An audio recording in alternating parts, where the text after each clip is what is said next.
Hello everyone. GK GS के 1000 प्रश्नों की सीरीज में आप सभी का स्वागत है। दोस्तों, इसके पहले की वीडियो में हम लोग हिस्ट्री, ज्योग्राफी और साइंस के प्रश्नों को कर चुके हैं। अगर आपने वो वीडियो नहीं देखी है तो प्लीज चैनल पर जाके देख सकते हैं। आज के इस वीडियो में हम पॉलिटी के प्रश्नों को देखेंगे। दोस्तों, यह वीडियो सभी एग्जाम के लिए इंपॉर्टेंट है, तो आप लोग वीडियो को लास्ट तक ध्यान से जरूर देखिएगा। और अगर आप इसका पीडीएफ चाहते हैं तो ज्वाइन कीजिए हमारे टेलीग्राम चैनल को, जिसका लिंक आपको डिस्क्रिप्शन बॉक्स या कमेंट बॉक्स में मिल जाएगा। तो चलिए शुरू करते हैं। आज का पहला प्रश्न है, भारत शासन अधिनियम 1935 की प्रमुख विशेषताएं थी। भारत शासन अधिनियम 1935 के बारे में दिया है। पहला है प्रांतीय स्वशासन, बिल्कुल सही है। भारत शासन अधिनियम 1935 के द्वारा प्रांतीय स्वशासन की शुरुआत हुई थी, तो ये आपका सही है। दूसरा है प्रांतों में द्वैध शासन। देखिए, प्रांतों में द्वैध शासन ये किसकी विशेषता थी? तो भारत शासन अधिनियम 1919 की यह विशेषता थी। यानी प्रांतों में द्वैध शासन की शुरुआत कब हुआ था? तो 1919 में हुआ था। इसे समाप्त कब किया गया? तो इसे 1935 में समाप्त किया गया, और इसे समाप्त कर केंद्र में द्वैध शासन की शुरुआत की गई थी भारत शासन अधिनियम 1935 के द्वारा। तो ये पॉइंट आपका गलत हो जाएगा। तीसरा है अखिल भारतीय संघ, बिल्कुल सही है। इसके द्वारा अखिल भारतीय संघ की स्थापना की गई थी, ये सही है। चौथा है भारतीय परिषद की समाप्ति, ये भी आपका क्या है? सही है। इसमें पूछ रहा है सही कौन सा है, तो इसका राइट आंसर हो जाएगा ऑप्शन सी, इसका करेक्ट आंसर हो जाएगा। 1, 3, 4 ऑप्शन सी इसका राइट आंसर हो जाएगा। दूसरा गलत है, बाकी सारे सही हैं। भारत शासन अधिनियम 1935 की विशेषताओं के बारे में बात करते हैं। तो अखिल भारतीय संघ की स्थापना हुई थी, केंद्र में द्वैध शासन की जो है शुरुआत हुई थी, प्रांतों को स्वायत्तता प्रदान किया गया था, शक्तियों का विभाजन किया गया था, आरक्षण एवं सुरक्षा इसकी विशेषता थी, संघीय न्यायालय की स्थापना की गई थी इसके द्वारा, भारत परिषद की समाप्ति किया गया था, और सांप्रदायिक चुनाव पद्धति का विस्तार किया गया था। ये सब जो है भारत शासन अधिनियम 1935 की विशेषताएं हैं। ठीक है, नेक्स्ट है निम्नलिखित अधिनियम में से किस अधिनियम द्वारा गवर्नर जनरल की परिषद में एक विधि सदस्य की अभिवृद्धि हुई? इंपॉर्टेंट है, किस अधिनियम के द्वारा गवर्नर जनरल की परिषद में एक विधि सदस्य की अभिवृद्धि हुई? तो इसका राइट आंसर हो जाएगा ऑप्शन डी, चार्टर अधिनियम 1833। ऑप्शन डी इसका करेक्ट आंसर हो जाएगा। देखते हैं इसके बारे में, इंपॉर्टेंट है। चार्टर अधिनियम 1833 के द्वारा बंगाल के गवर्नर जनरल को भारत का गवर्नर जनरल घोषित कर दिया गया। इंपॉर्टेंट है, ये पूछा जाता है किस चार्टर अधिनियम के द्वारा बंगाल के गवर्नर जनरल को भारत का गवर्नर जनरल घोषित कर दिया गया था? तो चार्टर अधिनियम 1833 के द्वारा। अब पहला गवर्नर जनरल कौन था भारत का? तो लॉर्ड विलियम बेंटिक था। तथा ब्रिटिश भारत में विधि बनाने का अधिकार गवर्नर जनरल व उसके 4 सदस्य परिषद को दिया गया। इन 4 सदस्यों में एक विधि सदस्य शामिल करने का प्रावधान किया गया था। ठीक है, इंपॉर्टेंट है ये। नेक्स्ट है भारत सरकार अधिनियम 1935 में उल्लेखित निर्देशों के दस्तावेज भारत के संविधान में 1950 में किस रूप में समाहित किए गए? इंपॉर्टेंट है ये, तो इसका राइट आंसर हो जाएगा ऑप्शन बी, राज्य के नीति निर्देशक सिद्धांत के रूप में। ऑप्शन बी इसका करेक्ट आंसर हो जाएगा। भारत सरकार अधिनियम 1935 में राज्य के नीति निर्देशक सिद्धांत का उल्लेख था। इस अधिनियम में राज्य के नीति निर्देशक सिद्धांत को निर्देशों का उपकरण कहा गया था। ठीक है, नेक्स्ट है निम्नलिखित में से किस एक अधिनियम के अंतर्गत अंग्रेजों द्वारा भारत में पहली बार सांप्रदायिक निर्वाचक प्रणाली को प्रारंभ किया गया था? मोस्ट इंपॉर्टेंट है, भारत में पहली बार सांप्रदायिक निर्वाचक प्रणाली की शुरुआत कब हुई थी? तो ऑप्शन ए इसका राइट आंसर हो जाएगा, भारत सरकार अधिनियम 1909 के द्वारा। ऑप्शन ए इसका करेक्ट आंसर हो जाएगा, जिसे आप लोग क्या कहते हैं? मार्ले मिंटो सुधार कहते हैं। भारत परिषद अधिनियम 1909 के द्वारा पहली बार केंद्रीय विधान परिषद हेतु मुसलमानों के लिए पृथक निर्वाचक वर्ग की व्यवस्था की गई थी। नेक्स्ट है निम्नलिखित में से किस अधिनियम के द्वारा महिलाओं को मत देने का अधिकार प्रदान किया गया था। इंपॉर्टेंट है, किस अधिनियम के द्वारा महिलाओं को मत देने का अधिकार दिया गया था? तो ऑप्शन सी, 1919 के भारत शासन अधिनियम के द्वारा। ऑप्शन सी इसका राइट आंसर हो जाएगा। भारत शासन अधिनियम 1919 को मॉन्टेग्यू चेम्सफोर्ड अधिनियम भी कहा जाता है, इसको भी ध्यान रखिएगा। मॉन्टेग्यू उस समय भारत के सचिव तथा चेम्सफोर्ड उस समय जो है भारत के क्या थे? वायसराय थे। भारत शासन अधिनियम 1919 के द्वारा भारत में पहली बार महिलाओं को मत देने का अधिकार प्रदान किया गया था। मोस्ट इंपॉर्टेंट है ये। नेक्स्ट है, निम्नलिखित में से किस अधिनियम के द्वारा केंद्र और राज्यों के बीच शक्तियों के बंटवारे की व्यवस्था की गई थी? ये भी इंपॉर्टेंट है, किस अधिनियम के द्वारा केंद्र और राज्यों के बीच शक्तियों के बंटवारे की व्यवस्था की गई थी? तो ऑप्शन सी, भारत शासन अधिनियम 1935 के द्वारा। ऑप्शन सी इसका राइट आंसर हो जाएगा। इस अधिनियम के द्वारा केंद्र और राज्यों के बीच शक्तियों का बंटवारा किया गया तथा राज्य में द्वैत शासन को समाप्त करके केंद्र में द्वैत शासन व्यवस्था को लागू किया गया। हम पढ़ चुके हैं इसके बारे में। भारत शासन अधिनियम के द्वारा केंद्र और प्रांतों के बीच 3 सूचियां बनाई गई। संघ सूची में आपका उस समय 59, राज्य सूची में आपका 54 और समवर्ती सूची में आपका 36 विषय शामिल किए गए थे।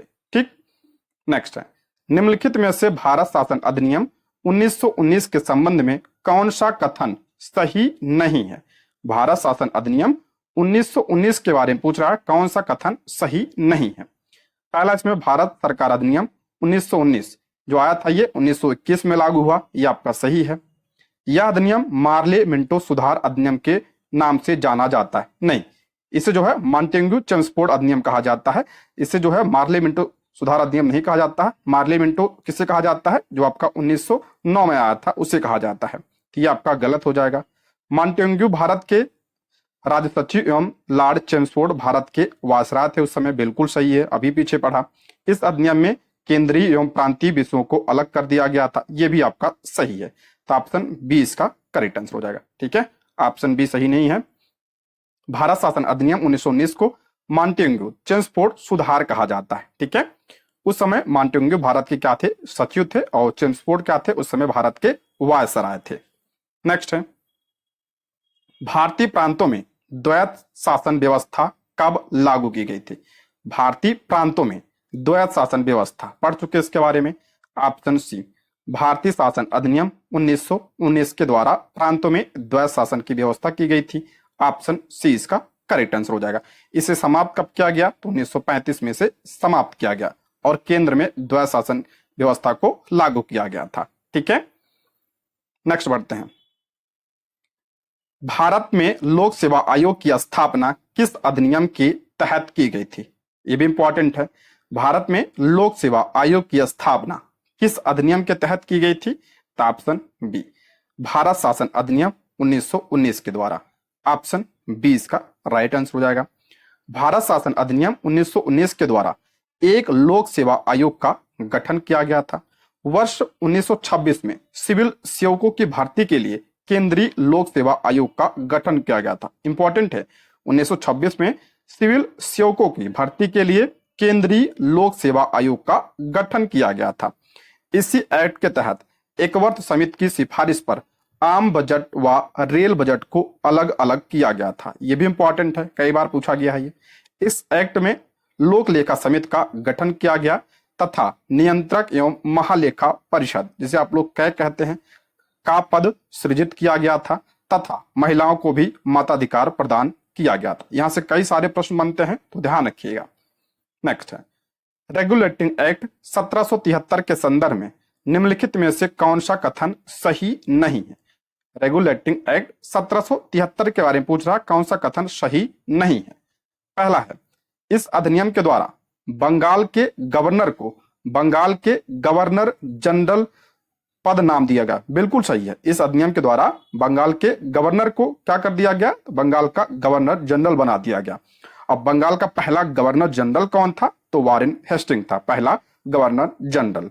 अगर गवर्नर पूछे बंगाल का पहला गवर्नर कौन था? तो लॉर्ड क्लायू था, पहला गवर्नर क्लायू था। और गवर्नर जनरल कौन था बंगाल का पहला? तो वारेन हेस्टिंग था। इस अधिनियम के द्वारा ब्रिटिश सरकार का कोर्ट ऑफ डायरेक्टर्स के माध्यम से कंपनी पर नियंत्रण और सशक्त हो गया। बिल्कुल सही है। इस अधिनियम के अंतर्गत कलकत्ता में 1774 में एक संघीय न्यायालय की स्थापना की गई। अगला है, लॉर्ड वारेन हेस्टिंग बंगाल के प्रथम गवर्नर जनरल बने। तो इसका राइट आंसर हो जाएगा ऑप्शन सी। देखते हैं इसके बारे में। रेगुलेटिंग एक्ट 1773, इसमें देखते हैं ब्रिटिश प्रधानमंत्री लॉर्ड नॉर्थ द्वारा स्वीकृत किया गया था इसे। इस एक्ट का मुख्य उद्देश्य ईस्ट इंडिया कंपनी पर ब्रिटिश संसद का नियंत्रण स्थापित करना था। इस एक्ट के तहत पहली बार केंद्रीकरण की व्यवस्था को अपनाते हुए बंबई व मद्रास प्रेसिडेंसी को बंगाल प्रेसिडेंसी के अधीन कर दिया गया था। ये इंपॉर्टेंट है ये पॉइंट। इस एक्ट के द्वारा पहली बार केंद्रीकरण की व्यवस्था को अपनाते हुए बंबई और मद्रास प्रेसिडेंसी को जो है बंगाल प्रेसिडेंसी के अधीन कर दिया गया था। इस अधिनियम के द्वारा ब्रिटिश सरकार का कोर्ट ऑफ डायरेक्टर्स के माध्यम से कंपनी पर नियंत्रण और सशक्त हो गया था और भारत के राजस्व, नागरिक और सैन्य मामले की जानकारी ब्रिटिश सरकार को देना आवश्यक कर दिया गया था इसके द्वारा। और क्या किया गया था इसके द्वारा? तो बंगाल में गवर्नर जनरल का पद सृजित किया गया था। इन तीनों प्रेसिडेंसियों में विधि बनाने का अधिकार बंगाल के गवर्नर जनरल व इसकी 4 सदस्यीय परिषद को दिया गया था। और पहला जो है गवर्नर जनरल कौन था बंगाल का? तो वारेन हेस्टिंग पहला गवर्नर जनरल था।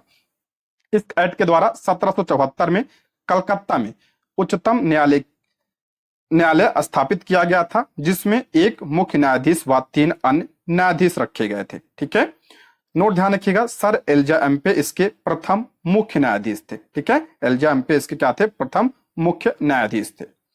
उच्चतम न्यायालय भारत का सबसे बड़ा अपीली न्यायालय नहीं था, क्योंकि इसके निर्णय के विरुद्ध अपील ब्रिटेन की प्रीवी काउंसिल में की जा सकती थी। इस एक्ट में सुधार करने हेतु 1781 में एक्ट ऑफ सेटलमेंट लाया गया, जिसके तहत बंगाल के गवर्नर जनरल को बंगाल, बंबई, मद्रास, बिहार व उड़ीसा में विधि बनाने का अधिकार दिया गया। ठीक है, इंपॉर्टेंट है, इसको आप लोग ध्यान रखिएगा। ठीक है, नेक्स्ट बढ़ते हैं। निम्नलिखित में से कौन प्रारूप समिति के सदस्य थे? करेक्ट, कौन प्रारूप समिति के सदस्य थे? इंपॉर्टेंट प्रश्न है ये। पहला आपका BN राव, मैंने बताया था ये क्या थे? संवैधानिक सलाहकार थे, ये आपका गलत हो जाएगा। VT कृष्णमाचारी, VT नहीं TT कृष्णमाचारी थे, तो ये गलत हो जाएगा। मोहम्मद सादुल्ला, ये प्रारूप समिति के सदस्य, सही है। N माधवराव, ये भी आपका प्रारूप समिति के सदस्य थे, तो राइट आंसर हो जाएगा B। 3 और 4, ऑप्शन B इसका करेक्ट आंसर हो जाएगा। देखते हैं प्रारूप समिति के बारे में। तो इसमें टोटल कितने सदस्य थे? तो टोटल इसमें 7 सदस्य थे। ठीक है, 7 सदस्य थे। संविधान सभा की सभी समितियों में सबसे ज्यादा महत्वपूर्ण समिति थी प्रारूप समिति। इसका गठन पूछा जाता कब हुआ था? तो 29 अगस्त 1947 को इसका गठन हुआ था। इंपॉर्टेंट प्रश्न है ये। इस समिति में 7 सदस्य थे। इसके अध्यक्ष कौन थे? तो डॉक्टर भीमराव अंबेडकर इसके अध्यक्ष थे। ये कई बार पूछा गया है। सदस्यों का नाम भी ध्यान रखिएगा। N Gopalaswami Ayyangar, Alladi Krishnaswami Iyer, doctor KM Munshi, Syed Mohammad Saadulla, N Madhavrao और TT कृष्णामाचारी जो है इसके सदस्य थे। टोटल इसमें 7 सदस्य थे। नेक्स्ट है, संविधान सभा की अंतिम बैठक कब हुई? इंपॉर्टेंट है ये। संविधान सभा की अंतिम बैठक कब हुई थी? तो ऑप्शन B, 24 जनवरी 1950 को संविधान सभा की अंतिम बैठक हुई थी। ऑप्शन B इसका राइट आंसर हो जाएगा। संविधान सभा की अंतिम बैठक 24 जनवरी 1950 को हुई थी। इसी दिन संविधान पर संविधान सभा के सदस्यों ने अंतिम रूप से हस्ताक्षर किए थे। इसी दिन डॉक्टर राजेंद्र प्रसाद को भारत का राष्ट्रपति नियुक्त किया गया था तथा संविधान सभा को भंग कर उसे अंतरिम संसद के रूप में परिवर्तित कर दिया गया था। इसको भी आप लोग ध्यान रखिएगा। संविधान सभा की बात करते हैं, इसका गठन कब हुआ था? तो इसका गठन 6 दिसंबर 1946 को इसका गठन किया गया था। किसके अकॉर्डिंग? तो कैबिनेट मिशन के अनुसार इसका गठन किया गया था। इसकी पहली बैठक पूछा कब हुआ था? पहली बैठक इसकी कब हुई थी? तो 9 दिसंबर 1946 को इसकी पहली बैठक हुई थी और अंतिम बैठक 24 जनवरी 1950 को अंतिम बैठक हुई थी। ठीक है, नेक्स्ट है, उद्देश्य प्रस्ताव को संविधान सभा में किसने प्रस्तुत किया? इंपॉर्टेंट है, उद्देश्य प्रस्ताव को संविधान सभा में किसने प्रस्तुत किया था? तो ऑप्शन डी, पंडित जवाहरलाल नेहरू ने। ऑप्शन डी इसका राइट आंसर हो जाएगा। 13 दिसंबर 1946, डेट इंपॉर्टेंट है ये। 13 दिसंबर 1946 को पंडित जवाहरलाल नेहरू ने उद्देश्य प्रस्ताव पेश किया। प्रस्ताव में संवैधानिक संरचना के ढांचे एवं दर्शन की झलक थी। संविधान सभा ने इस प्रस्ताव को पारित कब किया गया था, इंपॉर्टेंट है ये। तो संविधान सभा ने इस प्रस्ताव को 22 जनवरी 1947 को सर्वसम्मत से स्वीकार कर लिया। इंपॉर्टेंट है ये, ठीक है। 22 जनवरी 1947 पेश कब किया था, तो ध्यान रखिएगा, पेश किया था आपका 13 दिसंबर को, 13 दिसंबर 1946 को पेश किया था। और ये पास कब हुआ, तो 22 जनवरी 1947 को। उद्देश्य प्रस्ताव प्रस्तावना का आधार बना बाद में, ठीक। नेक्स्ट है, कैबिनेट मिशन भारत में किस वर्ष आया, अभी बताया था मैंने, वर्ष 1946 में आया था ये। ऑप्शन 20 का राइट आंसर हो जाएगा। 22 मार्च 1946, ये डेट इंपॉर्टेंट है। 22 मार्च 1946 को कैबिनेट मिशन भारत पहुंचा तथा अपनी योजना 16 मई 1946 को भारत के समक्ष प्रस्तुत की। कैबिनेट मिशन में 3 सदस्य थे। इन सदस्यों का नाम भी ध्यान रखिए, पूछा जाता है। Sir Stafford Cripps, lord Pethick Lawrence और एवी अलेक्जेंडर। इन तीनों का नाम ध्यान रखिएगा, इंपॉर्टेंट है ये, ठीक। नेक्स्ट है, मिलान करना है। संघ शक्ति समिति, संघ शक्ति समिति के जो है अध्यक्ष कौन थे, तो पंडित जवाहरलाल नेहरू इसके अध्यक्ष थे। प्रांतीय समिति के अध्यक्ष कौन थे, सरदार वल्लभ भाई पटेल प्रांतीय समिति के अध्यक्ष थे। नियम समिति के अध्यक्ष कौन थे, तो डॉक्टर राजेंद्र प्रसाद। और अल्पसंख्यक उप समिति के अध्यक्ष थे एच.सी. मुखर्जी, ठीक है। तो इसका राइट आंसर हो जाएगा ऑप्शन ए, इसका करेक्ट आंसर हो जाएगा। संघ शक्ति समिति पंडित जवाहरलाल नेहरू। संघीय संविधान समिति जवाहरलाल नेहरू। प्रांतीय संविधान समिति के सदस्य कौन थे, तो सरदार पटेल। प्रारूप समिति के अध्यक्ष कौन थे, डॉक्टर भीमराव अम्बेडकर जी। और मौलिक अधिकारों एवं अल्पसंख्यकों संबंधी परामर्श समिति के अध्यक्ष कौन थे, तो सरदार पटेल थे। इसमें कुछ उप समितियां भी थी, उसको भी ध्यान रखिएगा। मौलिक अधिकार उप समिति के अध्यक्ष कौन थे, तो जे.बी. कृपलानी थे। अल्पसंख्यक उप समिति के अध्यक्ष एच.सी. मुखर्जी। प्रक्रिया नियम समिति के अध्यक्ष डॉक्टर राजेंद्र प्रसाद।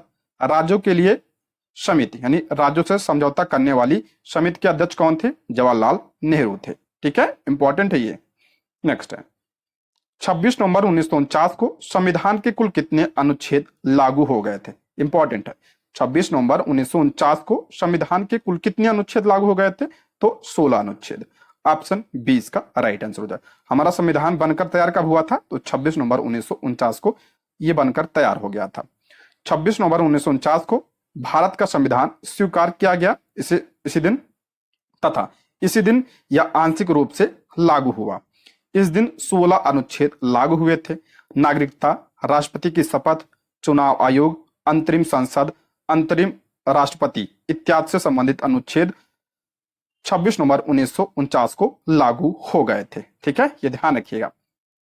नेक्स्ट बढ़ते हैं, संविधान सभा की एकमात्र महिला सदस्य जिसने देसी रियासतों का प्रतिनिधित्व किया था, इंपॉर्टेंट है ये।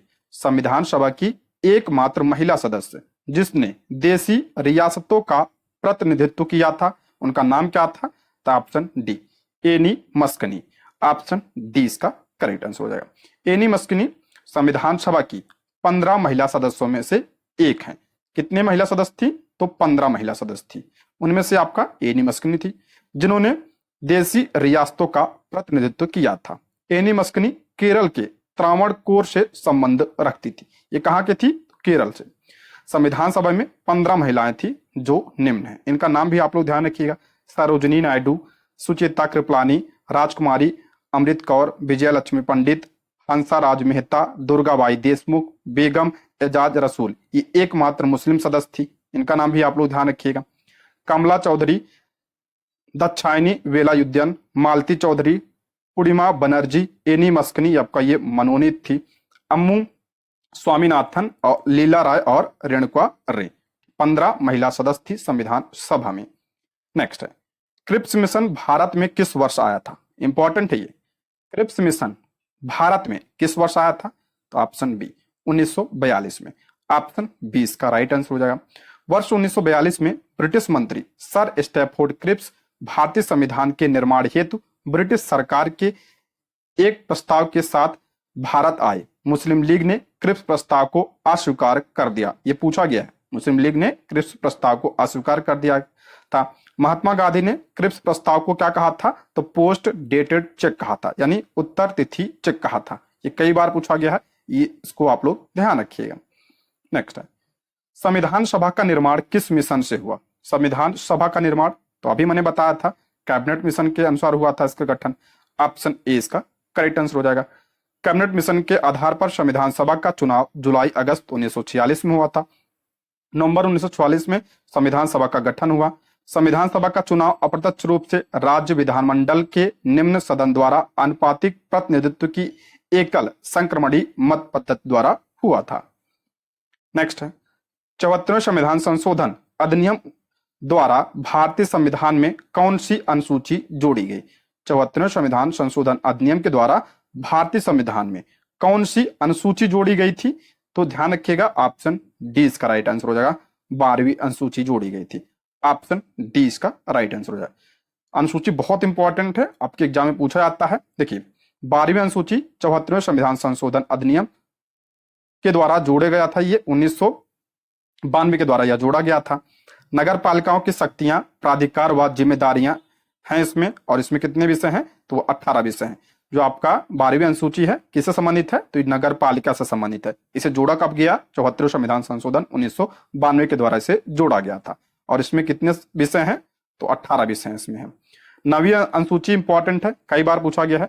9वीं अनुसूची को पहले संविधान संशोधन 1951 के द्वारा इसे जोड़ा गया था। ठीक है, पहले के द्वारा इसे जोड़ा गया था। देखिए, मूल संविधान में टोटल 8 अनुसूचियां थी। ठीक है, 8 अनुसूचियां थी। उसके बाद 9वां जोड़ा गया आपका पहले संविधान संशोधन 1951 के द्वारा 9वां जोड़ा गया। 10वां बहुत इंपॉर्टेंट है। 10वां जो है जोड़ा गया आपका, ये दल बदल अधिनियम से संबंधित है। ठीक है, और उसके बाद 11वीं अनुसूची में पंचायतों की शक्तियों, प्राधिकारों और उत्तरदायित्वों के बारे में उल्लेख किया गया है। 11वीं अनुसूची में आपका क्या है? तो पंचायती राज है। और इसे कब जोड़ा गया? तो इसे 73वें संविधान संशोधन 1992 के द्वारा इसे जोड़ा गया था। इसको भी आप लोग ध्यान रखिएगा। ठीक, नेक्स्ट है, संविधान की द्वितीय अनुसूची का संबंध किससे है? दूसरी अनुसूची के बारे में पूछ रहा है। दूसरी अनुसूची का संबंध किससे है? तो इसमें क्या है? तो ऑप्शन डी, महत्वपूर्ण पदाधिकारियों के वेतन से संबंधित है। ये ऑप्शन डी इसका राइट आंसर हो जाएगा। भारत के राष्ट्रपति, राज्यों के राज्यपाल, लोकसभा के अध्यक्ष और उपाध्यक्ष, राज्यसभा के सभापति और उपसभापति, राज्य विधानसभाओं के अध्यक्ष और उपाध्यक्ष, राज्य विधान परिषदों के सभापति और उपसभापति, सर्वोच्च न्यायालय के न्यायाधीश, उच्च न्यायालयों के न्यायाधीश, भारत के नियंत्रक एवं महालेखा परीक्षक यानी कैग आदि को प्राप्त होने वाले वेतन और भत्ते और पेंशन का उल्लेख जो है किसमें किया गया है? तो इस दूसरी अनुसूची में किया गया है। इंपॉर्टेंट है ये। नेक्स्ट है, ध्यान रखिए, इसमें प्रधानमंत्री नहीं शामिल है। ठीक है, प्रधानमंत्री शामिल नहीं है इसमें। नेक्स्ट है, भारत संघ में शामिल राज्यों और संघ शासित क्षेत्रों का उल्लेख भारतीय संविधान की किस अनुसूची में है? भारत संघ में शामिल राज्यों और संघ शासित क्षेत्रों का उल्लेख किस अनुसूची में है? तो पहले अनुसूची में है ये। ऑप्शन ए इसका राइट आंसर हो जाए। आप लोग 12 अनुसूची जो है रट लीजिए, इंपॉर्टेंट है ये। प्रथम अनुसूची में राज्यों के नाम एवं उनके न्यायिक क्षेत्र, संघ राज्य क्षेत्रों के नाम और उनकी सीमाओं का उल्लेख किया गया है। दूसरी में आपका क्या है? अभी हमने पढ़ा, वेतन और भत्ते का उल्लेख किया गया है। तीसरी अनुसूची में आपका उम्मीदवारों द्वारा ली जाने वाली शपथ का उल्लेख किया गया है। चौथी अनुसूची, ये भी इंपॉर्टेंट है, कई बार पूछा गया। चौथी, तो इसमें आपका राज्यों और केंद्र शासित प्रदेशों के लिए राज्यसभा के सीटों के आवंटन के संबंध में इसका उल्लेख किया गया। यानी राज्यसभा के सीटों का उल्लेख इसमें है, तो चौथी अनुसूची में है। ठीक, नेक्स्ट है, संविधान की तीसरी अनुसूची का संबंध अभी हमने पढ़ा, तो ऑप्शन क्या हो जाएगा? बी, शपथ तथा प्रतिज्ञा से संबंधित है ये। ऑप्शन बी इसका राइट आंसर हो जाएगा। संविधान सभा की तीसरी अनुसूची में विभिन्न उम्मीदवारों द्वारा ली जाने वाली शपथ या प्रतिज्ञा के प्रारूप दिए गए। इसमें संघ के मंत्री, संसद के लिए निर्वाचन हेतु अभ्यर्थी, संसद के सदस्य, सर्वोच्च न्यायालय के न्यायाधीश, भारत के नियंत्रक एवं महालेखा परीक्षक, राज्य मंत्री, राज्य विधानमंडल के निर्वाचन के लिए अभ्यर्थी, राज्य विधानमंडल के सदस्य, उच्च न्यायालयों के न्यायाधीश आदि के बारे में इसका उल्लेख किया गया है तीसरी अनुसूची में। नेक्स्ट है, संविधान की किस अनुसूची में प्रत्येक राज्यों तथा राज्य क्षेत्रों के लिए राज्यसभा में स्थानों के आवंटन की सूची है? अभी हमने पढ़ा था पीछे, तो चौथी अनुसूची में है ये। ऑप्शन डी इसका राइट आंसर हो जाएगा। ठीक है, ऑप्शन डी इसका करेक्ट आंसर हो जाएगा। सर्वाधिक सीट जो है राज्यसभा की किस राज्य की है? तो उत्तर प्रदेश की है। ये पॉइंट भी आप लोग ध्यान रखिए। आप लोग कमेंट बॉक्स में बताइए बिहार की राज्यसभा सीट कितनी है। पहली अनुसूची में हम पढ़ चुके हैं, इसमें आपका राज्यों के नाम और केंद्र शासित जो प्रदेश है उनके नाम है। दूसरे में आपका क्या है? वेतन और भत्ते हैं। तीसरे में आपका क्या है? शपथ है। और चौथे में आपका क्या है? राज्यसभा जो आपका सीट है वो है।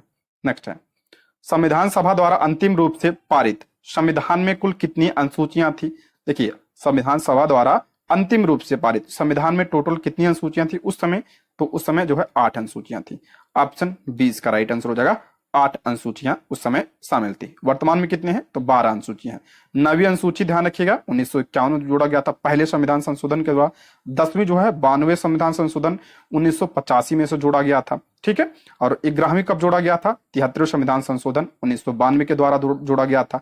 और जो है 12वीं कब जोड़ा गया? तो 74वें संविधान संशोधन 1992 के द्वारा जोड़ा गया। 1951, फिर 1985, फिर 1992, फिर 1992। तो ये बाद में 4 जोड़ी गई, इसको भी आप लोग ध्यान रखिएगा। संविधान संशोधन में ध्यान रखिएगा किसके द्वारा जोड़ा गया था ये। निम्नलिखित में से कौन से मामले में सर्वोच्च न्यायालय ने निर्णय दिया कि दल बदल के संदर्भ में सभी शक्तियां संबंधित सदन के अध्यक्ष में निहित होगी? ये ऑप्शन ए इसका राइट आंसर हो जाएगा कि होलोहान मामले में। ऑप्शन ए इसका राइट आंसर हो जाएगा कि होलोहन बनाम जचीलू 1992 के मामले में सुप्रीम कोर्ट ने यह निर्णय दिया कि सभी शक्तियां संबंधित सदन के अध्यक्ष में निहित होगी। यह मामला दल बदल कानून से संबंधित है। दल बदल जो है आपका किस अनुसूची में है? तो 10वीं अनुसूची में। इसे किसके द्वारा जोड़ा गया? तो आपका 52वें संविधान संशोधन 1985 के द्वारा से जोड़ा गया था। नेक्स्ट है, निम्नलिखित में से दल बदल के आधार पर निर्वाचित सदस्यों की अयोग्यता संबंधी विवरण किस अनुसूची में? अभी हमने पढ़ा 10वीं अनुसूची में है। ऑप्शन 20 का राइट आंसर हो जाएगा। इसे 52वें संविधान संशोधन 1985 के द्वारा जोड़ा गया था। ऑप्शन 20 का राइट आंसर हो जाएगा। ध्यान रखिए 9वीं जो अनुसूची है ये भूमि सुधार से संबंधित है, पहले संविधान संशोधन के द्वारा इसे जोड़ा गया था। 11वीं में क्या है? तो 11वीं में आपका क्या है? इसमें आपका पंचायत है। ठीक है, पंचायती राज व्यवस्था है। और 12वीं में क्या है? आपका नगर पंचायत है। ठीक है, नगर पालिका है। इसको ध्यान रखिएगा। नेक्स्ट बढ़ते हैं, निम्नलिखित में से संविधान की 6ठी अनुसूची किस राज्य में लागू नहीं होती है? इंपॉर्टेंट है। 6ठी अनुसूची किस राज्य में लागू नहीं होती है? तो मणिपुर में यह लागू नहीं होती है। ऑप्शन सी इसका राइट आंसर हो जाएगा। Option C. देखिए, संविधान सभा जो संविधान की 6ठी अनुसूची है का संबंध असम, मेघालय, त्रिपुरा तथा मिजोरम है। ध्यान रखिएगा ATMM। ठीक है, यानी आपका असम हो गया, उसके बाद मेघालय हो गया, आपका त्रिपुरा हो गया और मिजोरम के जनजाति क्षेत्रों के प्रशासन तथा नियंत्रण से संबंधित है। ये ऐसे क्षेत्र जहां अनुसूचित जनजाति के लोग अधिक संख्या में रहते हैं, उन क्षेत्रों में अनुसूचित क्षेत्र राष्ट्रपति के द्वारा घोषित किया जाता है। ठीक है, 21 में है, 6ठी अनुसूची में, और ये जो है 4 राज्यों में लागू है। नेक्स्ट है, 92वें संविधान संशोधन अधिनियम के तहत कौन सी भाषा जोड़ी गई? इंपॉर्टेंट है। 92वें संविधान संशोधन अधिनियम के द्वारा कौन सी भाषा जोड़ी गई थी? तो मैथिली भाषा जोड़ी गई थी। ऑप्शन सी इसका राइट आंसर हो जाएगा। 92वें संविधान संशोधन अधिनियम 2003 के तहत संविधान की 8वीं अनुसूची में 4 भाषाएं जोड़ी गई। कौन कौन सी? डोंगरी जोड़ा गया था, बोडो जोड़ा गया था, मैथिली और संथाली। ठीक है, 4 भाषा जोड़ी गई थी। कितनी भाषाएं शामिल हैं वर्तमान में? तो 22 भाषाएं हैं। और ये किस जो है अनुसूची में है? तो 8वीं अनुसूची में इसका उल्लेख किया गया है। ठीक है, वर्तमान में कितनी भाषाएं हैं? तो 22 भाषाएं। मूल संविधान में पूछा जाए कितनी भाषाएं थी? तो 14। बाद में जो है सारी भाषाओं को जोड़ा गया। नेक्स्ट है, मिलान करना है कहां से क्या लिया गया है। ठीक है, तो यहां पे देखते हैं ब्रिटेन के संविधान से क्या लिया गया है।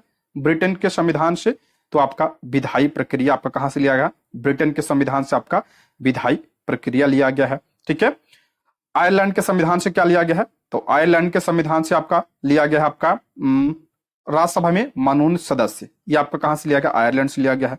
कनाडा के संविधान से क्या लिया गया है? अवशिष्ट विषय केंद्र को प्रदान। ये आपका कहां से लिया गया? कनाडा के संविधान से लिया गया है। ऑस्ट्रेलिया के संविधान से क्या लिया गया है? प्रस्तावना की भाषा जो है कहां से लिया गया है? तो ऑस्ट्रेलिया के संविधान से लिया गया है प्रस्तावना की भाषा शैली। ठीक है, ब्रिटेन से विधायी प्रक्रिया, आयरलैंड से आपका राज्यसभा में जो मनोनीत सदस्य होते हैं। कितने सदस्य मनोनीत होते हैं आप लोग कमेंट बॉक्स में बताइए। कनाडा से आपका अवशिष्ट विषय केंद्र को दिया गया है, ये आपका कनाडा से लिया गया है। ऑस्ट्रेलिया के संविधान से, तो प्रस्तावना की जो भाषा शैली है वो ऑस्ट्रेलिया से लिया गया है। ध्यान रखिएगा, प्रस्तावना कहां से प्रेरित है, तो अमेरिका के संविधान से प्रेरित है, लेकिन इसकी भाषा कहां से ली गई है, तो ऑस्ट्रेलिया के संविधान से लिया गया है। ऑस्ट्रेलिया से और क्या लिया गया है, समवर्ती सूची भी यहां से लिया गया है। ठीक है, समवर्ती सूची कहां से, ऑस्ट्रेलिया के संविधान से लिया गया है। ब्रिटेन के संविधान से और क्या लिया गया है, तो आपका द्विसदनात्मक व्यवस्था लिया गया है, संसदीय प्रणाली ली गई यहाँ से, एकल नागरिकता लिया गया यहाँ से।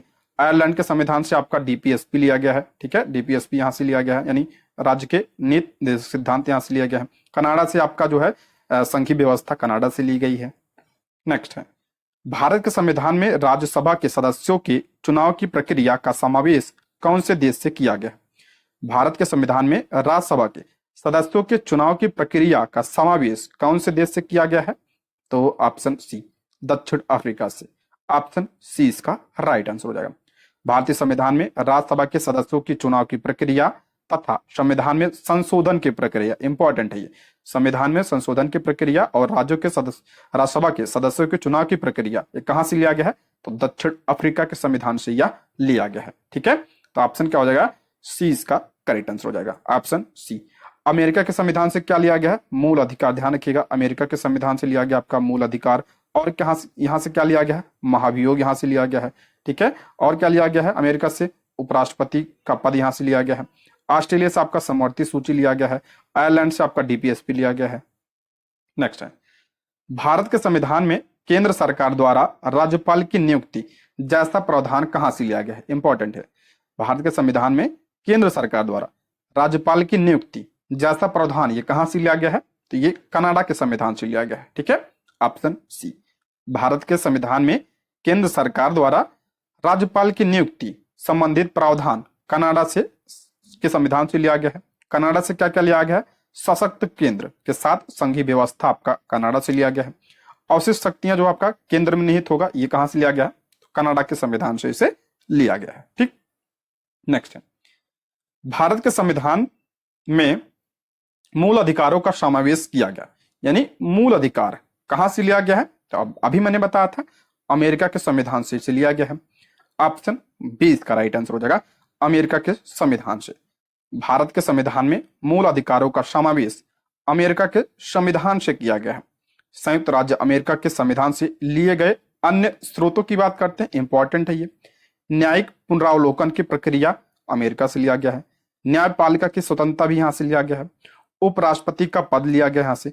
उच्चतम न्यायालय और उच्च न्यायालय के न्यायाधीशों को पद से हटाया जाना यहां से लिया गया है। और राष्ट्रपति पर महाभियोग की प्रक्रिया यहां से लिया गया। ठीक है, महाभियोग किसमें शामिल है, तो आर्टिकल 61 में शामिल है। मूल अधिकार किसमें है, तो संविधान के भाग 3 में आपका मूल अधिकार है। मूल अधिकारों की संख्या वर्तमान में कितनी है, तो वर्तमान में 6 है। नेक्स्ट, भारतीय संविधान में समवर्ती सूची की अवधारणा ली गई है। समवर्ती सूची की अवधारणा कहां से लिया गया है, तो ये ऑस्ट्रेलिया के संविधान से लिया गया है। ठीक है, ऑप्शन 20 का राइट आंसर हो जाए। ऑस्ट्रेलिया के संविधान से क्या लिया गया, समवर्ती सूची लिया गया है। यहां से और क्या लिया गया है, एक तो समवर्ती सूची हो गया, दूसरा व्यापार, वाणिज्य और समागम की स्वतंत्रता यहां से लिया गया है। संसद के दोनों सदनों की संयुक्त बैठक जो होती है वो भी कहां से लिया गया है, तो ऑस्ट्रेलिया के संविधान से लिया गया है। संयुक्त बैठक जो है किस आर्टिकल में है, तो आर्टिकल 108 में आपका क्या है, संयुक्त बैठक है। इंपॉर्टेंट है, इसको ध्यान रखिएगा। अच्छा, यहाँ पे ध्यान रखिए, जो संयुक्त बैठक होती है इसे बुलाता कौन है, इसे राष्ट्रपति बुलाता है। ठीक है, राष्ट्रपति बुलाता है इसे, लेकिन इसकी अध्यक्षता कौन करता है, जो लोकसभा का अध्यक्ष होता है वो इसकी अध्यक्षता करता है। ये पॉइंट आप लोग ध्यान रखिएगा। ठीक दोस्तों, यदि आप हमारे चैनल पर नए हैं तो प्लीज चैनल को सब्सक्राइब करें, और अगर आपको वीडियो पसंद आती है तो लाइक, शेयर और कमेंट करें। आप लोग लाइक करते हैं, शेयर करते हैं, कमेंट करते हैं, इससे हमें मोटिवेशन मिलता है, जिससे हम आप लोगों के लिए वीडियो को ला पाते हैं। तो आप लोग कमेंट बॉक्स में जरूर बताइएगा वीडियो कैसी लगी, और किस सब्जेक्ट का आप लोग वीडियो चाहते हैं ये भी आप लोग कमेंट बॉक्स में बताइएगा। ठीक है, नेक्स्ट है, भारतीय संविधान का सबसे बड़ा एकाकी स्रोत है। भारतीय संविधान का सबसे बड़ा एकाकी स्रोत कौन सा है, तो गवर्नमेंट ऑफ इंडिया एक्ट, यानी भारत शासन अधिनियम 1935। सबसे ज्यादा प्रावधान यहीं से लिए गए हैं, ऑप्शन डी। भारत के संविधान पर सबसे ज्यादा प्रभाव किसका है, तो भारतीय शासन अधिनियम 1935 का है। यहां से क्या क्या लिया गया है, संघीय तंत्र, राज्यपाल का कार्यकाल, न्यायपालिका, लोक सेवा आयोग, आपातकालीन उपबंध व प्रशासनिक विवरण, ये सब आपका भारत शासन अधिनियम 1935 के द्वारा लिया गया है। नेक्स्ट है, भारतीय संविधान में सम्मिलित नीति निर्देशक तत्वों की प्रेरणा किस संविधान से लिया गया? यानी जो आपका डीपीएसपी है, डीपीएसपी जो है किस देश के संविधान से? तो आयरलैंड के संविधान से। ये सब रटा होना चाहिए, मैंने कई बार बताया इसके बारे में। तो ऑप्शन डी इसका राइट आंसर हो जाएगा। भारतीय संविधान के नीति निर्देशक सिद्धांत आयरलैंड के संविधान से लिया गया है। यहां से और क्या लिया गया है? तो आपका राष्ट्रपति की निर्वाचन पद्धति यहां से लिया गया है। राज्यसभा के लिए सदस्यों का नामांकन भी आपका कहां से लिया गया है? तो आयरलैंड के संविधान से या लिया गया है। डीपीएसपी किस भाग में? तो भाग 4 में। आर्टिकल की बात करते हैं 36 से लेकर 51 में ये शामिल किया गया है। और ये किसकी बात करता है? तो कल्याणकारी राज्य की ये बात करता है। ठीक है, कल्याणकारी राज्य की बात करता है, इंपॉर्टेंट है ये। नेक्स्ट है, भारत के संविधान में विधि का शासन संबंधित प्रावधान कौन से देश से लिया गया है? भारत के संविधान में विधि का शासन संबंधी प्रावधान कहां से लिया गया है? तो इंपॉर्टेंट है, ब्रिटेन के संविधान से लिया गया। ठीक है, विधि का शासन कहां से? ब्रिटेन से या लिया गया। ब्रिटेन से और क्या क्या लिया गया है? इंपॉर्टेंट है, संसदीय व्यवस्था लिया गया है, विधि का शासन लिया गया है, विधायी प्रक्रिया लिया गया है, एकल नागरिकता इंपॉर्टेंट है ये, मंत्रिमंडल प्रणाली लिया गया है, परमाधिकार लेख लिया गया और संसदीय विशेषाधिकार और द्विसदनात्मक व्यवस्था ये कहां से लिया गया है? तो ब्रिटेन के संविधान से इसे लिया गया। ये सारे पॉइंट ध्यान रखिएगा। ठीक है, नेक्स्ट है, निम्नलिखित में से किसे भारतीय संविधान की आत्मा कहा जाता है? फिर पूछ रहा है, भारतीय संविधान की आत्मा किसे कहा जाता है? तो प्रस्तावना यानी उद्देशिका को। ऑप्शन सी इसका राइट आंसर हो जाए। भारतीय संविधान की आत्मा किसे कहा जाता है? तो प्रस्तावना को भारतीय संविधान का आत्मा कहा जाता है। लेकिन ध्यान रखिएगा, डॉक्टर भीमराव अंबेडकर ने अनुच्छेद 32 को संवैधानिक यानी जो संवैधानिक उपचारों का अधिकार है, इसको जो है संविधान की आत्मा कहा। अगर सिर्फ पूछा जाए संविधान की आत्मा किसे कहा गया है, तो प्रस्तावना को कहा गया है। लेकिन अगर पूछा जाए डॉक्टर भीमराव अंबेडकर ने संविधान की आत्मा किसे कहा है, तो आपका आर्टिकल 32 को कहा है। ये पॉइंट ध्यान रखिएगा। एन पालकीवाला ने प्रस्तावना को संविधान का परिचय पत्र कहा, इसको भी ध्यान रखिएगा। एन पालकीवाला ने प्रस्तावना को संविधान का परिचय पत्र कहा है। दोस्तों ये सारे प्रश्न बहुत इंपॉर्टेंट है आपके लिए। के एम मुंशी ने क्या कहा? तो के एम मुंशी का मानना था कि प्रस्तावना संविधान की राजनीतिक कुंडली है। ये किसने कहा? तो के एम मुंशी ने कहा था। नेक्स्ट है, भारतीय संविधान की आत्मा कुंजी, दर्शन, भूमिका, सार तथा परिचय पत्र की संज्ञा किससे दी जाती है? अभी हमने पढ़ा प्रस्तावना को। ऑप्शन सी इसका करेक्ट आंसर हो जाएगा, प्रस्तावना। संविधान की प्रस्तावना को संविधान की आत्मा, कुंजी, दर्शन, भूमिका, सार तथा परिचय पत्र कहा जाता है। एन पालकीवाला ने प्रस्तावना को संविधान का परिचय पत्र कहा है। नेक्स्ट है, भारतीय संविधान की प्रस्तावना में किस प्रकार का न्याय वर्णित है? इंपॉर्टेंट है ये, ऐसा प्रश्न पूछा जाता है। भारतीय संविधान की प्रस्तावना में किस प्रकार का न्याय पूछ रहा है, वर्णित है प्रस्तावना में ये? तो आर्थिक न्याय की बात कही गई, इसमें राजनीतिक न्याय की बात कही गई है और सामाजिक न्याय की बात कही गई, यानी ऑप्शन डी इसका राइट आंसर हो जाएगा। ऑप्शन डी इंपॉर्टेंट है, ऐसे प्रश्न बहुत बनता है। संविधान की प्रस्तावना में नागरिकों को सामाजिक, आर्थिक व राजनीतिक न्याय का वर्णन है। ये आदर्श वर्ष 1917 की रूसी क्रांति से प्रेरित है। ठीक है, 1917 की रूसी क्रांति से यह प्रेरित है। नेक्स्ट है, भारतीय संविधान की प्रस्तावना में भारत के शासन की सर्वोच्च सत्ता निहित है। भारतीय संविधान की प्रस्तावना में भारत के शासन की सर्वोच्च सत्ता निहित है, तो जनता में। ऑप्शन डी इसका राइट आंसर हो जाए, जनता में। भारतीय संविधान की प्रस्तावना में भारत के शासन की सर्वोच्च सत्ता जनता में निहित है। कहा गया ना हम भारत के लोग, क्योंकि प्रस्तावना में उल्लिखित हम भारत के लोग शब्दों का अभिप्राय है कि संविधान की शक्ति का स्रोत भारतीय जनता है एवं प्रभुत्व शक्ति जनता में निहित है। ठीक है, नेक्स्ट है, उद्देशिका में वर्णित सामाजिक, आर्थिक व राजनीतिक न्याय का आदर्श कहां से प्रेरित है? जो पका प्रस्तावना में सामाजिक, आर्थिक और राजनीतिक न्याय है, ये कहां से प्रेरित है? अभी हमने पढ़ा 1917 रूसी क्रांति से। ऑप्शन ए इसका राइट आंसर हो जाएगा, रूसी क्रांति से यह प्रेरित है। फ्रांस से क्या लिया गया है? तो फ्रांस की क्रांति से स्वतंत्रता, समानता एवं बंधुत्व, ये आपका जो है कहां से शामिल किया गया है? तो फ्रांस से शामिल किया गया है। नेक्स्ट है, समाजवादी शब्द संविधान की प्रस्तावना में सम्मिलित किया गया। इंपॉर्टेंट है, कई बार बता चुका हूं। समाजवादी शब्द प्रस्तावना में कब जोड़ा गया था? तो 42वें संविधान संशोधन 1976 के द्वारा इसे जोड़ा गया था। ऑप्शन बी इसका राइट आंसर हो जाएगा। देखिए 42वें संविधान संशोधन 1976 के द्वारा प्रस्तावना में समाजवादी और क्या जोड़ा गया था? पंथ निरपेक्ष यानी धर्मनिरपेक्ष और अखंडता, ये 3 शब्द जोड़े गए थे। ठीक है, ये ध्यान रखिएगा, कई बार पूछा गया है। समाजवाद का आशय है कि समाज में आय, प्रतिष्ठा और जीवन यापन के स्तर में विषमता का अंत करके ऐसी शासन व्यवस्था को स्थापित करना जिससे उत्पादन व वितरण के साधनों का राष्ट्रीयकरण करते हुए इनका प्रयोग सामाजिक हित में किया जाए। इसे जोड़ा कब गया? तो 42 संविधान संशोधन 1976 के द्वारा। समाजवादी, पंथ निरपेक्ष और क्या? अखंडता, 3 शब्द। नेक्स्ट है, निम्नलिखित में से किस वाद में उच्चतम न्यायालय ने माना कि उद्देश्य का संविधान का अंग नहीं है? करा किस वाद में माना गया? सुप्रीम कोर्ट ने माना कि जो उद्देश्य का है ये संविधान सभा का अंग नहीं है। ये किसमें माना था? तो बेरूबाड़ी यूनियनवाद में यह माना था।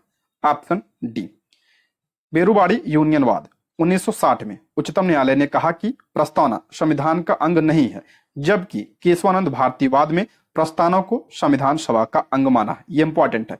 केशवानंद भारती किस क्या माना गया? जो प्रस्तावना है ये संविधान सभा का अंग है। ये पॉइंट आप लोग ध्यान रखिएगा। केशवानंद भारती किस कब हुआ था? ये आपका 1973 में हुआ था। नेक्स्ट है, भारत के संविधान को अंगीकृत, अधिनियमित तथा आत्मसमर्पित कब किया गया था? सभी को पता होगा।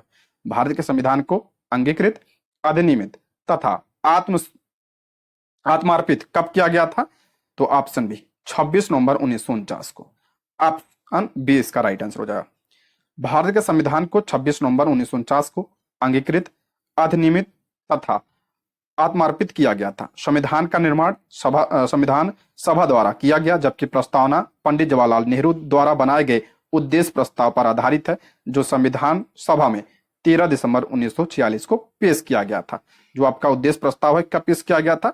13 दिसंबर 1946 को। ये पास कब हुआ था? तो 22 जनवरी 1947 को यह पास हुआ था। इसको भी ध्यान रखिएगा।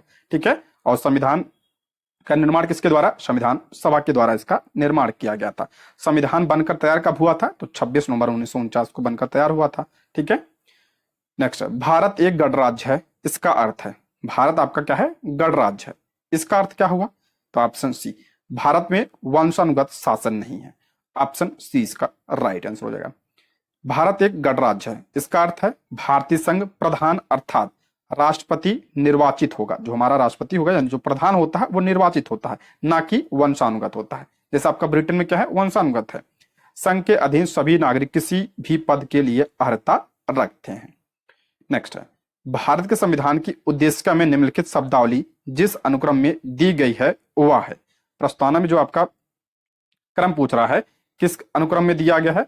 तो इसका राइट आंसर हो जाएगा विचार, अभिव्यक्ति, विश्वास, धर्म और उपासना की स्वतंत्रता की बात की गई। ये क्रम है आपका। ठीक है, विचार, अभिव्यक्ति, विश्वास, धर्म और उपासना की स्वतंत्रता दी गई है। ऑप्शन सी इसका राइट आंसर हो जाएगा। ये क्रम पूछा है इसमें।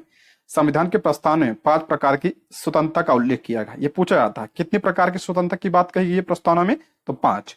कौन कौन से? ये भी ध्यान रखिएगा। विचार, अभिव्यक्ति, विश्वास, धर्म और उपासना की स्वतंत्रता प्रदान की गई है। नेक्स्ट है, भारतीय संघ के सह राज्य के रूप में प्रथम प्रवेश पाने वाला राज्य था। इंपॉर्टेंट है, ये पूछा गया आपके एग्जाम में। भारतीय संघ के सह राज्य पूछ रहा है यहाँ पे के रूप में प्रथम प्रवेश पाने वाला राज्य कौन सा था? तो सिक्किम था। ऑप्शन सी इसका राइट आंसर हो जाएगा, सिक्किम। 35वें संविधान संशोधन 1974 के द्वारा सिक्किम को भारतीय संघ में सह राज्य के रूप में शामिल किया गया था। देखिए, पूर्ण राज्य नहीं, सह राज्य के रूप में। कब? 35वें संविधान संशोधन 1974 के द्वारा। और इसे पूर्ण राज्य का दर्जा कब दिया गया? तो 36वें संविधान संशोधन 1975 के द्वारा सिक्किम को जो है पूर्ण राज्य का दर्जा दिया गया था। दोनों पॉइंट ध्यान रखिएगा, इंपॉर्टेंट है। और देश का 22वां राज्य बना था सिक्किम। नेक्स्ट है, राज्य पुनर्गठन आयोग के अध्यक्ष थे। इंपॉर्टेंट है, राज्य पुनर्गठन आयोग के अध्यक्ष कौन थे? तो फजल अली थे।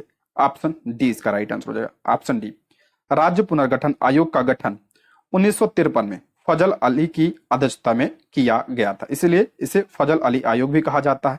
इसमें सदस्य थे कौन कौन? फजल अली इसके क्या थे? अध्यक्ष थे।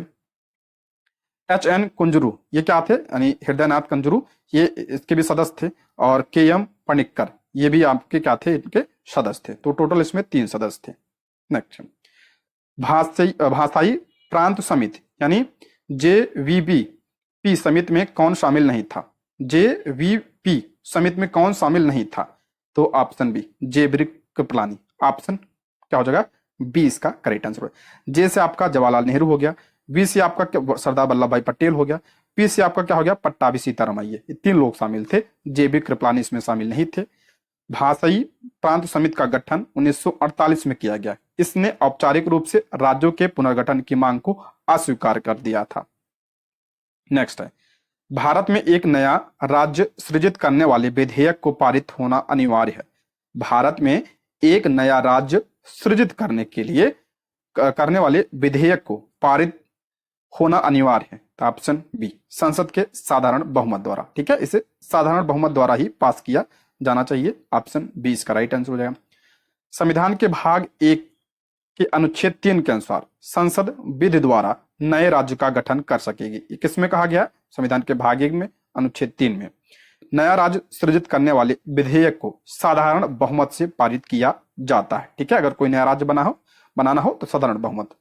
संविधान सभा के भाग 1 में अनुच्छेद 1 में से लेकर अनुच्छेद 4 तक भारतीय संघ तथा उसके राज्य क्षेत्रों के बारे में उपबंध है। 1 से 4 में आपका क्या है? तो भारतीय संघ तथा उसके राज्य क्षेत्र के बारे में दिया गया है। नेक्स्ट है, एक विद्यमान राज्य की सीमा को परिवर्तित कर एक नवीन राज्य को बनाने की दृष्टि से 3 उपकरणों की आवश्यकता होती है। कह रहा है, एक जो राज्य विद्यमान है, एक विद्यमान राज्य की सीमा को परिवर्तित कर एक नवीन राज्य बनाना है तो क्या क्या? तो ऑप्शन क्या हो जाएगा?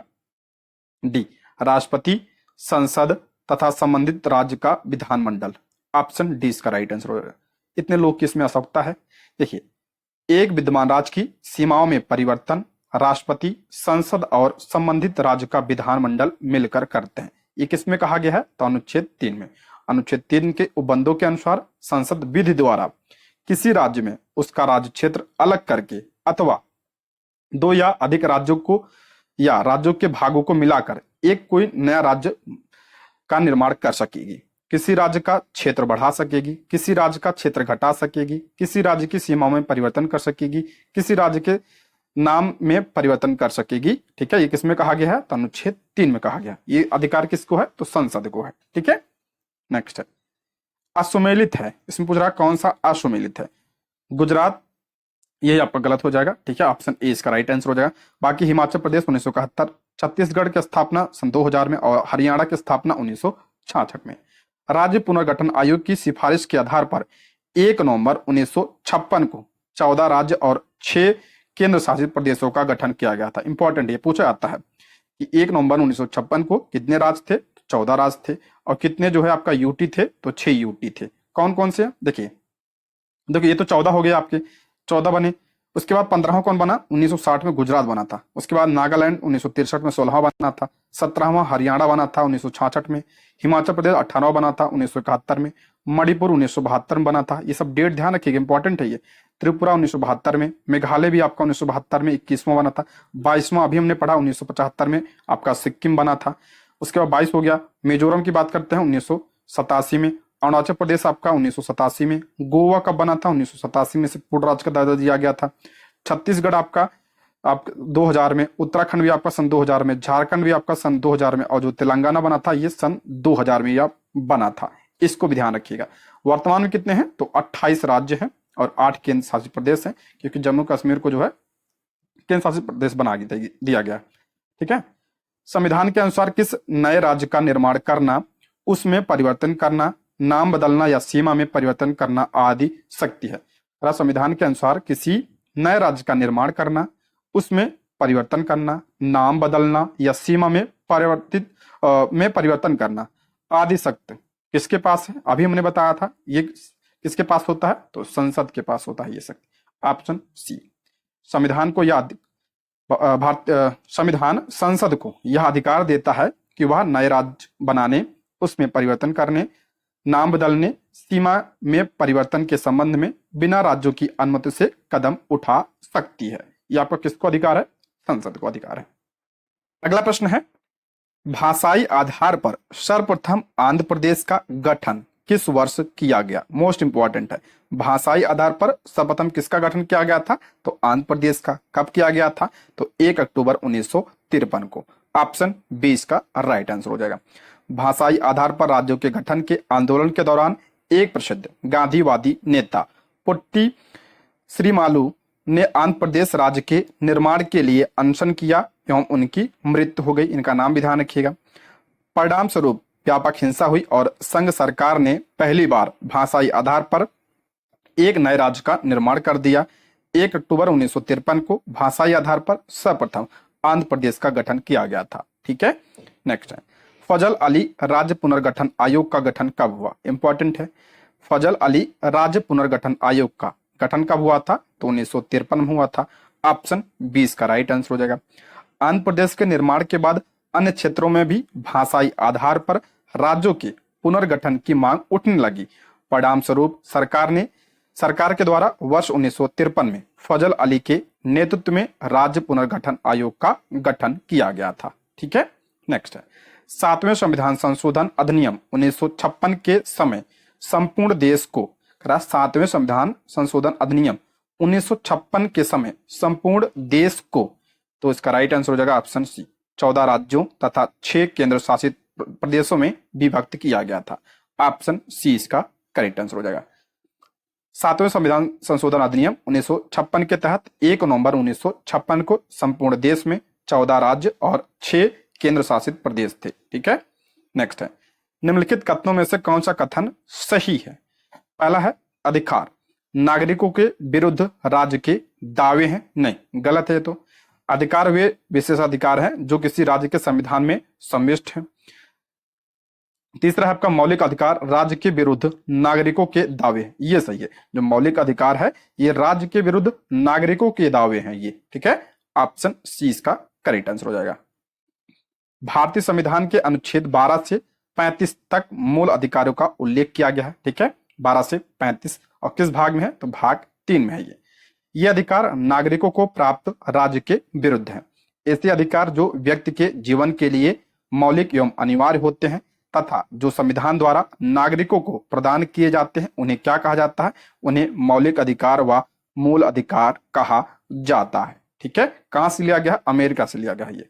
भारतीय संविधान का कौन सा अनुच्छेद अस्पृश्यता का उन्मूलन करता है और किसी भी रूप से इसके आचरण का निषेध करता है? मोस्ट इंपॉर्टेंट है, अस्पृश्यता का अंत ये किसमें है?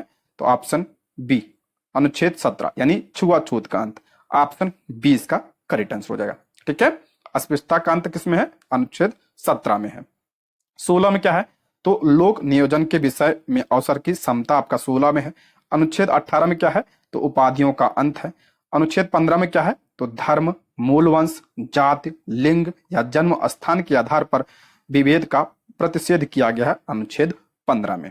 नेक्स्ट है भारतीय संविधान के अंतर्गत निम्नलिखित में से किसे मूल अधिकारों का संरक्षक समझा जाता है?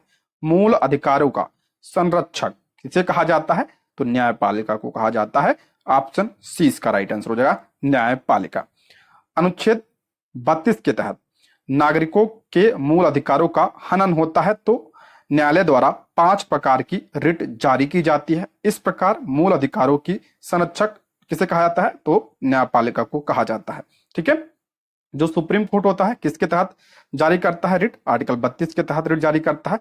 और जो हाई कोर्ट होता है किसके तहत रिट जारी करता है? तो आर्टिकल 226 के तहत या जारी करता है। नेक्स्ट है संविधान के अनुच्छेद 25 के अनुसार धर्म स्वातंत्र का अधिकार किसके अधीन नहीं है? तो ऑप्शन डी, मानववाद। ऑप्शन डी इसका राइट आंसर हो जाएगा। संविधान के अनुच्छेद 25 के तहत धर्म स्वतंत्रता का अधिकार सार्वजनिक व्यवस्था, स्वास्थ्य तथा सदाचार के अधीन है। नेक्स्ट है भारतीय संविधान द्वारा प्रदत्त मूल अधिकारों को निलंबित किया जा सकता है केवल, इंपॉर्टेंट है ये, भारतीय संविधान द्वारा प्रदत्त मूल अधिकारों को निलंबित किया जा सकता है केवल, तो ऑप्शन ए, राष्ट्रीय आपातकाल की घोषणा के द्वारा। ऑप्शन ए इसका राइट आंसर हो जाएगा। मौलिक अधिकार नागरिकों के लिए मूलभूत अधिकार है। भारतीय संविधान में इस बात की व्यवस्था की गई है कि सामान्य परिस्थितियों में नागरिकों के प्रदत्त मूल अधिकारों को छीना नहीं जा सकता। यह संविधान के मूल ढांचे का एक अंग है। मूल अधिकार के छीने जाने पर कोई भी नागरिक अनुच्छेद 226 के तहत उच्च न्यायालय तथा अनुच्छेद 32 के तहत सर्वोच्च न्यायालय से उपचार पा सकता है। कुछ मूल अधिकारों को आपातकालीन स्थितियों में निलंबित किया जा सकता है। परंतु ध्यान रखिएगा अनुच्छेद 20 में क्या है, तो अपराधों की दोष सिद्ध के विषय में संरक्षण तथा अनुच्छेद 21 यानी प्राण एवं दैहिक स्वतंत्रता का अधिकार में निहित मूल अधिकारों को आपातकाल में भी निलंबित नहीं किया जा सकता है। ये किसके द्वारा कहा गया, तो 44वें संविधान संशोधन 1978 के द्वारा इसे कहा गया है। इसको ध्यान रखिएगा, इंपॉर्टेंट पॉइंट है ये। 20 और 21 को निलंबित नहीं किया जा सकता है। नेक्स्ट है, निम्नलिखित में से कौन सा मूल अधिकार केवल भारतीयों को दिया गया, कह रहा कौन सा मूल अधिकार केवल भारतीयों को प्राप्त है, तो ऑप्शन बी वाक स्वतंत्र एवं अभिव्यक्ति की स्वतंत्रता जो है सिर्फ नागरिकों को प्राप्त है, केवल भारतीयों को। ऑप्शन 20 का करेक्ट आंसर हो जाएगा। देखिए, वाक अभिव्यक्ति एवं स्वतंत्रता का अधिकार ये किस में है, तो अनुच्छेद 19 में है। ये जो है भारतीयों को प्राप्त है। अनुच्छेद 19 यह मूल अधिकार केवल भारतीय नागरिकों को प्राप्त है, या भारत में रहने वाले विदेशियों को प्राप्त नहीं है। विदेशियों को कौन से प्राप्त है, तो विधि के ये जो समान संरक्षण ये प्राप्त है, प्राण एवं दैहिक स्वतंत्रता प्राप्त है, धार्मिक स्वतंत्रता का अधिकार प्राप्त है, लेकिन ये वाक एवं अभिव्यक्ति की स्वतंत्रता नहीं प्राप्त है। Option B. नेक्स्ट है, संविधान सभा भारतीय संविधान मान्यता देता है। भारतीय संविधान किसको मान्यता देता है, तो ऑप्शन सी धार्मिक व भाषाई अल्पसंख्यकों को। ऑप्शन सी इसका राइट आंसर हो जाएगा। भारतीय संविधान केवल धार्मिक एवं भाषाई अल्पसंख्यकों को ही मान्यता देता है। भारतीय संविधान द्वारा नागरिकों को अपनी भाषा, लिपि या संस्कृति की सुरक्षा के लिए कतिपय अधिकार प्रदान किए गए हैं। इन अधिकारों का उल्लेख किसमें है, तो अनुच्छेद 29 एवं 30 में इसका उल्लेख किया गया है। नेक्स्ट है, निवारक निरोध कानून के अंतर्गत एक व्यक्ति को बिना मुकदमा चलाए बंदी बनाकर कितने माह तक रखा जा सकता है। इंपॉर्टेंट है, निवारक निरोध कानून के अंतर्गत एक व्यक्ति को बिना मुकदमा चलाए बंदी बनाकर कितने माह तक रखा जा सकता है, तो 3 माह। ऑप्शन 20 का राइट आंसर हो जाएगा 3 माह। अनुच्छेद 22 के खंड 4 में यह प्रावधान किया गया है कि लोकहित और शांति व्यवस्था कायम रखने के आधार पर 3 माह से अधिक बिना सलाहकार बोर्ड की सलाह से किसी व्यक्ति को निरुद्ध नहीं किया जा सकता है। 3 माह से अधिक समय तक निरुद्ध करने के लिए उपबंध करने वाली विधि बनाने की अंतिम शक्ति किसके पास होगी, तो संसद के पास होगी। ठीक है, नेक्स्ट बढ़ते हैं। सही उत्तर दीजिए। अनुच्छेद 15 ए में के बारे में दिया है, निषेध करता है कि राज्य किसी नागरिक के साथ केवल निम्न आधार पर भेदभाव नहीं करेगा। तो ऑप्शन डी धर्म, मूलवंश, जात, लिंग, जन्म स्थान या इनमें से कोई भी। ऑप्शन डी इसका राइट आंसर हो जाएगा।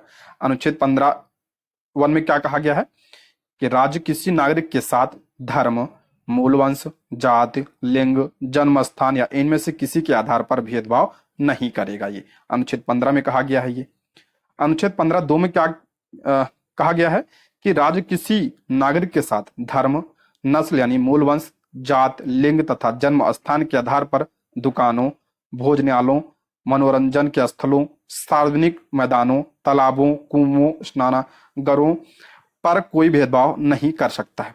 अनुच्छेद 15(3) में क्या है, इसमें उल्लेख किया गया कि राज्य महिलाओं एवं बच्चों के लिए विशेष प्रावधान करेगा। ये किसमें कहा गया, तो 15(3) में कहा गया है। अगला, निम्नलिखित में से कौन सा युग्म असुमेलित है, यानी कौन सा गलत है। पहला है, अपराध के लिए दोष सिद्ध के संबंध में संरक्षण, अनुच्छेद 20 में कहा गया है, सही है। सब मूल अधिकार के बारे में है प्रश्न। प्राण एवं दैहिक स्वतंत्रता आर्टिकल 21 में है, बिल्कुल सही है। निरोध एवं गिरफ्तारी के संरक्षण ये आपका 22 में है, ये भी सही है। मानव दुर्व्यापार एवं बलात्श्रम ये अनुच्छेद 24 में नहीं है, 23 में है ये। तो ऑप्शन डी इसका राइट आंसर हो जाएगा। ऑप्शन डी मानव दुर्व्यापार एवं बलात्श्रम निषेध जो है किसमें है, तो 23 में है। 24 में क्या है, तो कारखानों आदि में बालकों के नियोजन का प्रतिषेध किया गया है, किसमें, तो 24 में किया गया है। 20 में आपका क्या है, तो इसके तहत अपराध के लिए दोष सिद्ध के संबंध में संरक्षण प्रदान किया गया है। 21 में क्या आपका जीवन जीने का अधिकार या प्राण एवं दैहिक स्वतंत्रता है। अनुच्छेद 22 में क्या है, इसके अंतर्गत निरोध एवं गिरफ्तारी के संरक्षण प्रदान करने का प्रावधान किया गया है। ये नेक्स्ट है, भारत के संविधान का कौन सा भाग कल्याणकारी राज्य के आदर्श की घोषणा करता है। कौन सा भाग कल्याणकारी राज्य की बात करता है, तो मैंने कई बार बताया है। ऑप्शन ए राज्य के नीति निर्देशक सिद्धांत यानी डीपीएसपी। ऑप्शन ए इसका राइट आंसर हो जाएगा। और किस भाग में है, ये भाग 4 में है। आर्टिकल ध्यान रखिएगा 36 से लेकर 51 में इसका उल्लेख किया गया है। इसकी स्थापना का मुख्य उद्देश्य भारत में कल्याणकारी राज्य की स्थापना करना था। संविधान की प्रस्तावना द्वारा भारत के नागरिकों को समानता, स्वतंत्रता एवं न्याय सुलभ कराने का जो संकल्प व्यक्त किया गया वह इन आदर्शों को क्रियान्वित किए जाने पर पूर्ण हो सकता है। ठीक है, ये वास्तविक रूप से देश में सामाजिक और आर्थिक प्रजातंत्र को स्थापित करते हैं। ये इंपॉर्टेंट है, ये वास्तविक रूप से देश में सामाजिक और आर्थिक प्रजातंत्र को स्थापित करते हैं। कौन? डीपीएसपी। ठीक है, कहां से लिया गया? आयरलैंड के संविधान से यह लिया गया और ये कल्याणकारी राज्य की बात करता है। ध्यान रखिएगा, इसके उल्लंघन पर हम जो है कोर्ट नहीं जा सकते हैं। ठीक है, नेक्स्ट है, भारत में न्यायपालिका का कार्यपालिका से पृथककरण किससे व्यादेशित है? इंपॉर्टेंट है ये, तो ऑप्शन बी, राज्य के नीति निदेशक तत्व द्वारा।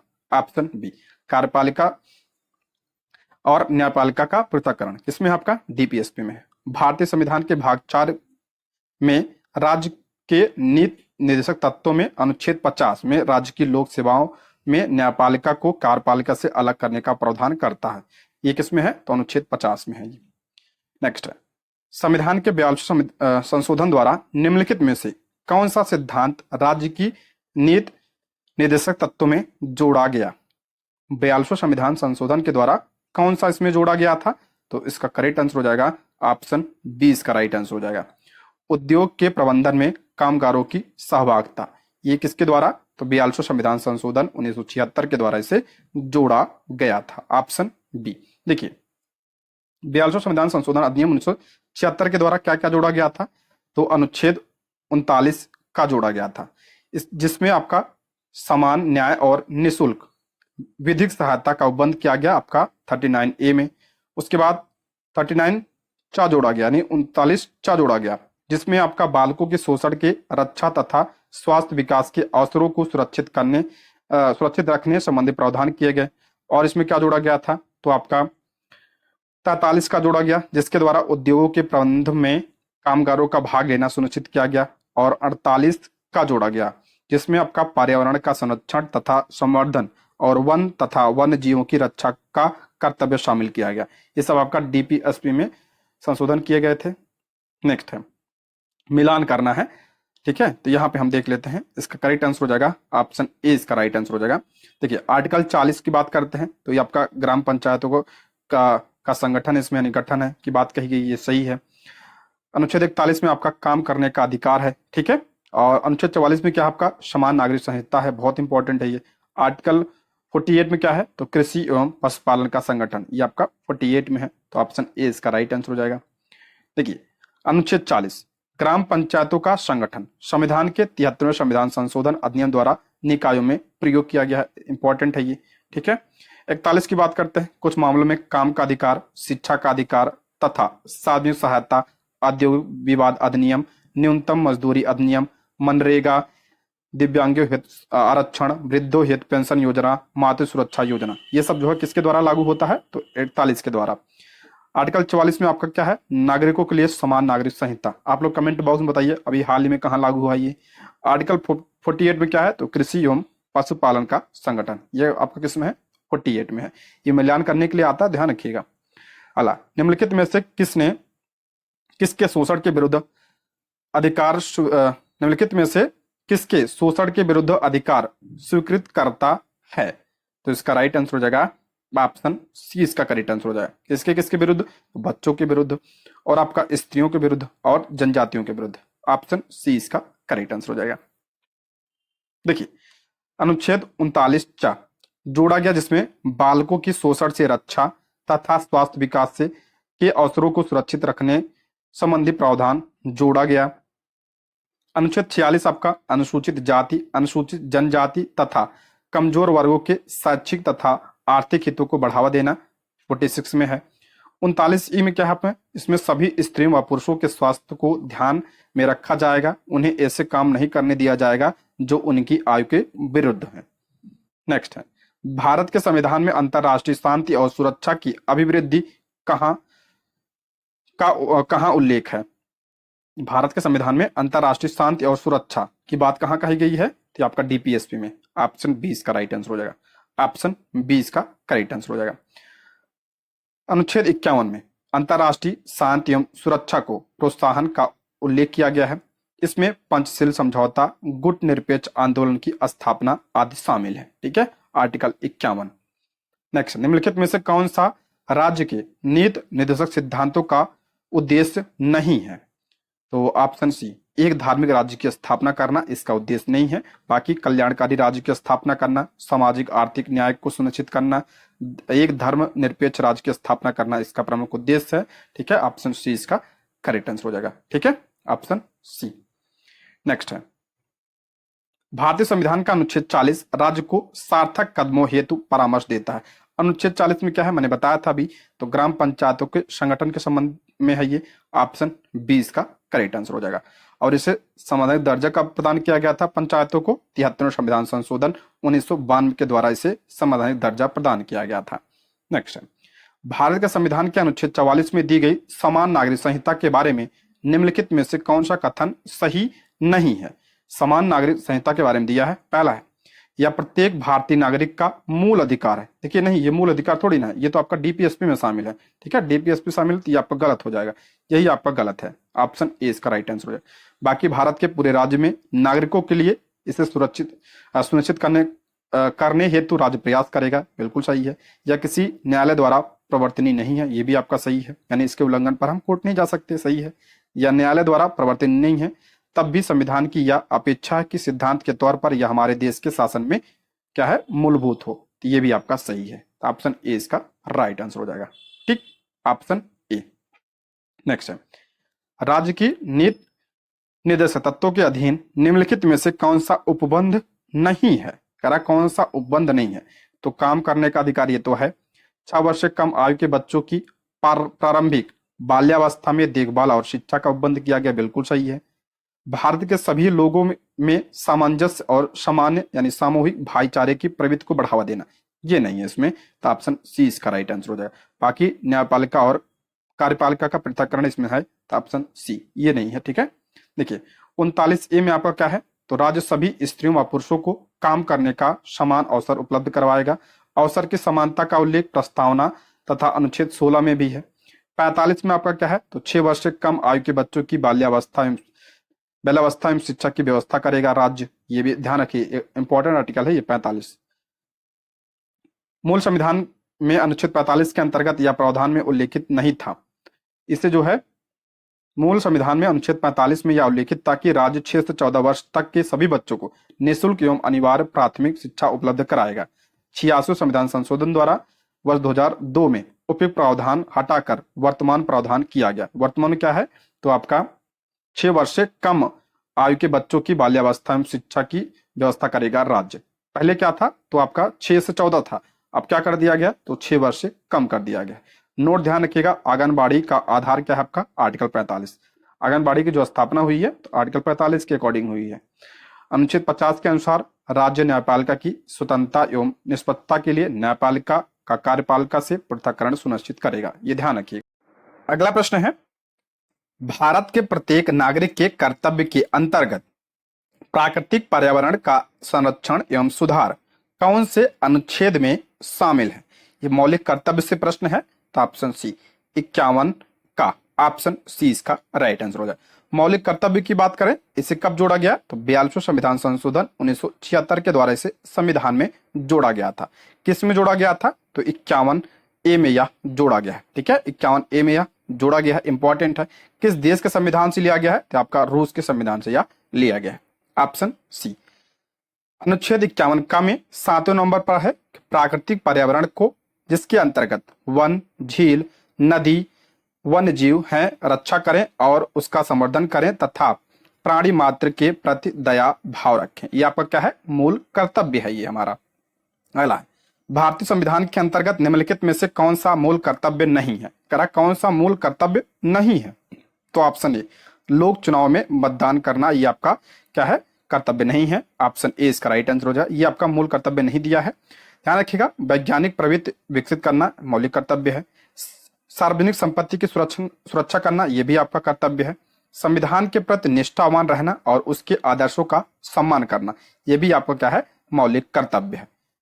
अनुच्छेद का में आपका क्या कहा गया, 51 का में, तो संविधान का पालन करें और उसके आदर्शों, संस्थाओं, राष्ट्रध्वज और राष्ट्रगान का आदर करें, ये सब क्या है आपका मौलिक कर्तव्य है।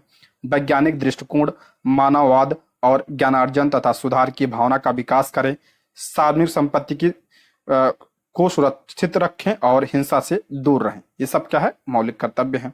नेक्स्ट है भारत की प्रभुता, एकता और अखंडता की रक्षा करें और उसे अक्षुण्ण रखें या उपबंध किसमें किया गया, तो ये आपका हमारा क्या है मौलिक कर्तव्य है ये, तो ऑप्शन डी मौलिक कर्तव्य, ऑप्शन डी इसका करेक्ट आंसर। वर्तमान में कितने मौलिक कर्तव्य हैं, तो 11 मौलिक कर्तव्य हैं। जब संविधान में यह जोड़ा गया था तो 10 थे, ठीक है, और वर्तमान में 11 हैं। 11वां ध्यान रखिएगा, 82वें संविधान संशोधन 2002 के द्वारा इसे जोड़ा गया। नेक्स्ट है भारत के नागरिकों के मूल कर्तव्यों का विवरण संविधान के किस भाग में दिया है, तो ध्यान के भाग 4 का में है ये, ऑप्शन बी इसका राइट आंसर हो जाएगा। 42वां संविधान संशोधन 1976 द्वारा सरदार स्वर्ण सिंह समिति की सिफारिश पर 10 मूल कर्तव्यों को संविधान में जोड़ा गया। इंपॉर्टेंट है किस भाग में, तो आपका भाग 4A में जोड़ा गया था। आर्टिकल की बात करते हैं तो 51A में यह जोड़ा गया था। नेक्स्ट है भारत की प्रभुता, एकता और अखंडता की रक्षा करें और उसे अक्षुण्ण रखने के मूल कर्तव्य को किस स्थान पर रखा जाता है, ये कौन सा है ये, तो ऑप्शन डी तीसरे स्थान पर, ऑप्शन डी इसका करेक्ट आंसर हो जाएगा। मूल कर्तव्यों का उल्लेख संविधान में कब किया गया, तो 1976 में किया गया 42वें संविधान संशोधन के द्वारा सरदार स्वर्ण सिंह समिति की सिफारिश पर, ठीक है। वर्तमान में 11 है। एक नागरिक के मूल कर्तव्यों में निम्नलिखित में से कौन सा कर्तव्य सम्मिलित नहीं है, कौन सा सम्मिलित नहीं पूछा है। पहला इसमें प्राकृतिक पर्यावरण की रक्षा और उसका संवर्धन करें, ये तो शामिल है। स्वतंत्रता के लिए हमारे राष्ट्रीय आंदोलन को प्रेरित करने वाले उच्च आदर्शों को सजोए रखें और उनका पालन करें, ये भी सही है।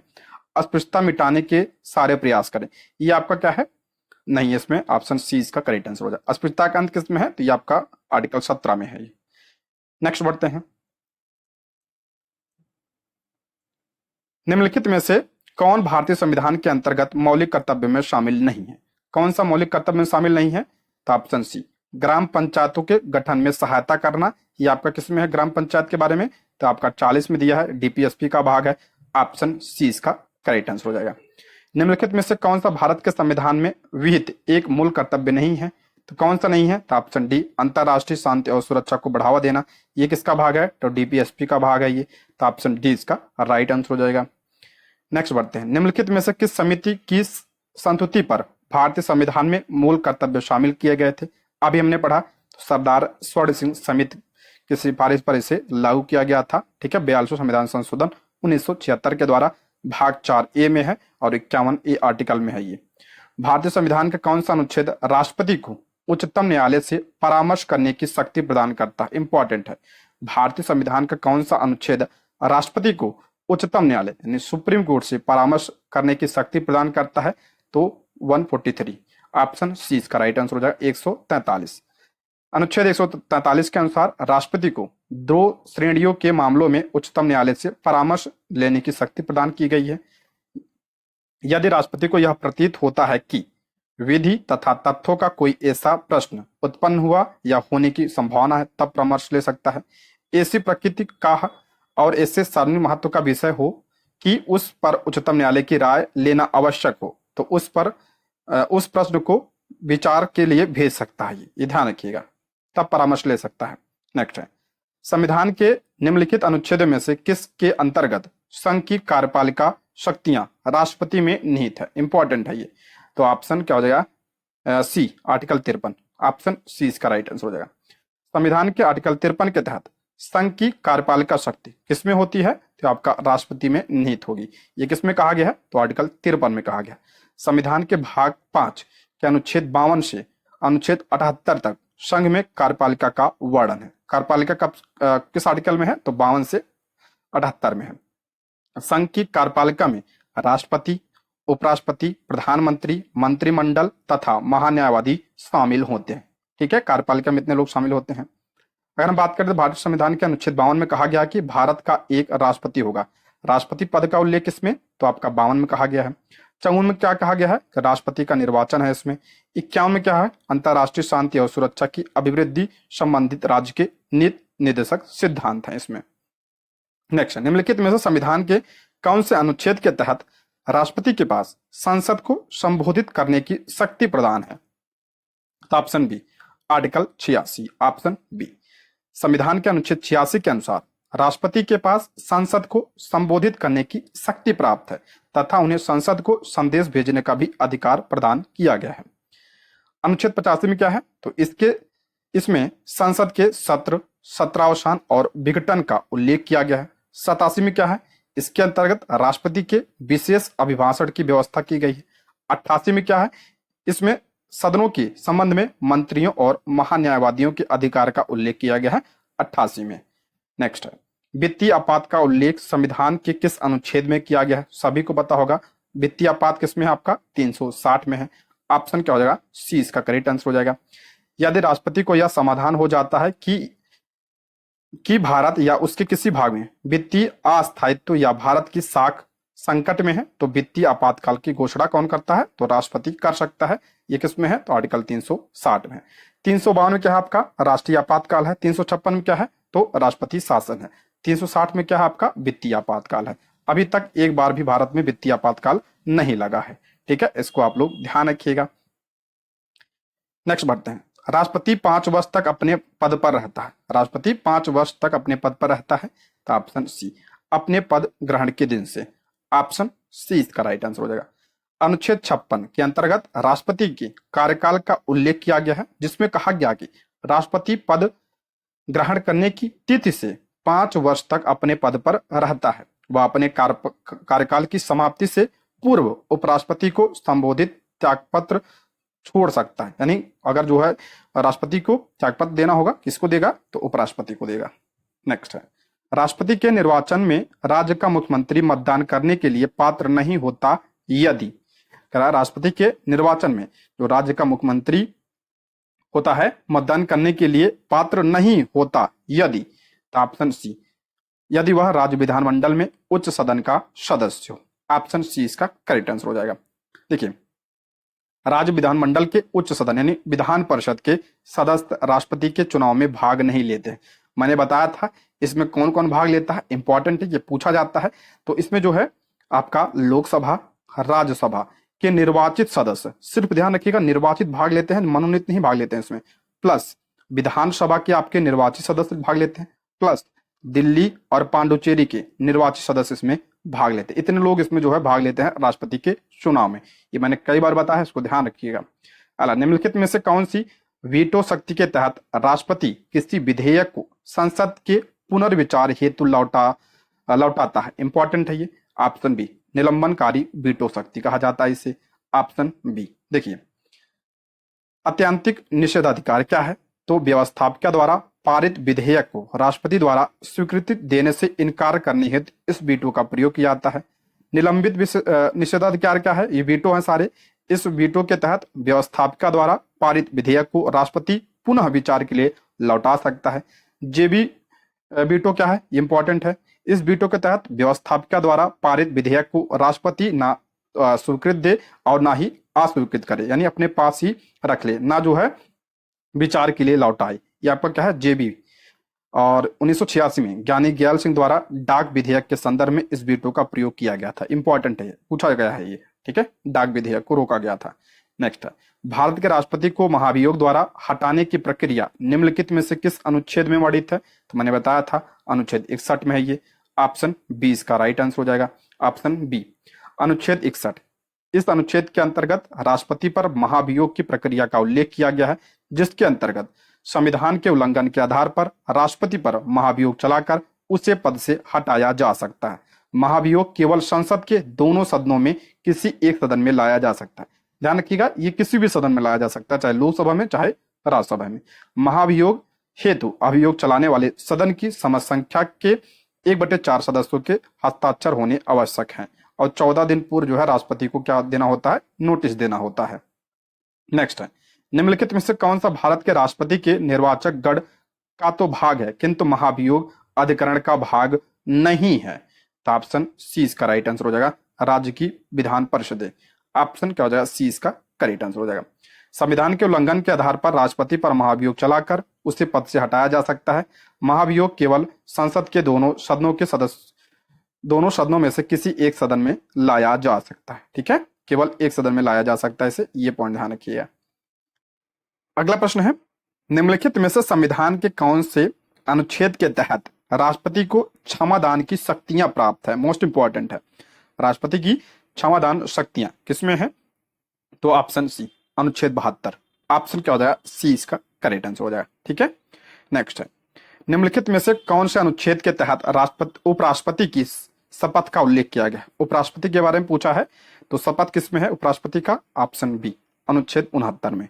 ऑप्शन बी, संविधान के अनुच्छेद 69 में उपराष्ट्रपति द्वारा ली जाने वाली शपथ का उल्लेख किया गया है। उपराष्ट्रपति का पद किस में है? तो आर्टिकल 62 में है। और कहां से लिया गया है ये? तो अमेरिका के संविधान से यह लिया गया है।